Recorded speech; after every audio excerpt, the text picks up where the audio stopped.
6 న్యూస్కి స్వాగతం. కొత్తగూడెంలోని ఓ ఇంట్లో పాములు ఒకటి కాదు రెండు కాదు ఏకంగా 32 నాగుపాము పిల్లలు. భద్రాద్రి కొత్తగూడెం జిల్లా కొత్తగూడెంలోని నెహ్రూ బస్తీకి చెందిన ప్రైవేట్ ఎలక్ట్రీషియన్ పనిచేసే రాజు అనే వ్యక్తి ఇంటి గోడకు ఉన్న రంధ్రంలో పాము పిల్లలు కనిపించడంతో స్నేక్ క్యాచర్ టీంకు సమాచారం అందించాడు.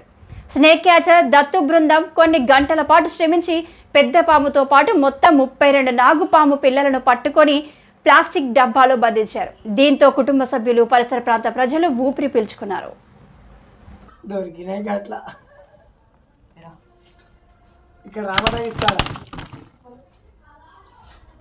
నిన్న 6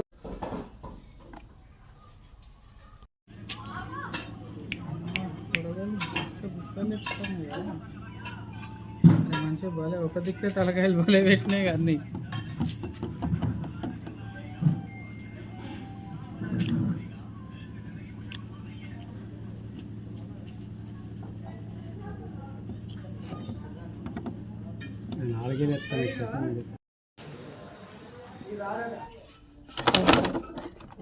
అంటే దొరికినాయి గట్ల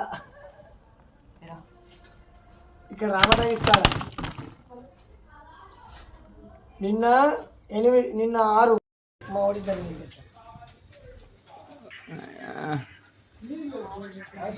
చూడే మరి అట్లా ఎక్కుతాయి. మరి ఇంకా చిన్నది అది చిన్నది అట్లా ఎక్కుతాను డిబ్బా ఒకటి బయట తీసిస్తాడు. ఆ పిల్ల కూడా చంపేస్తుంది.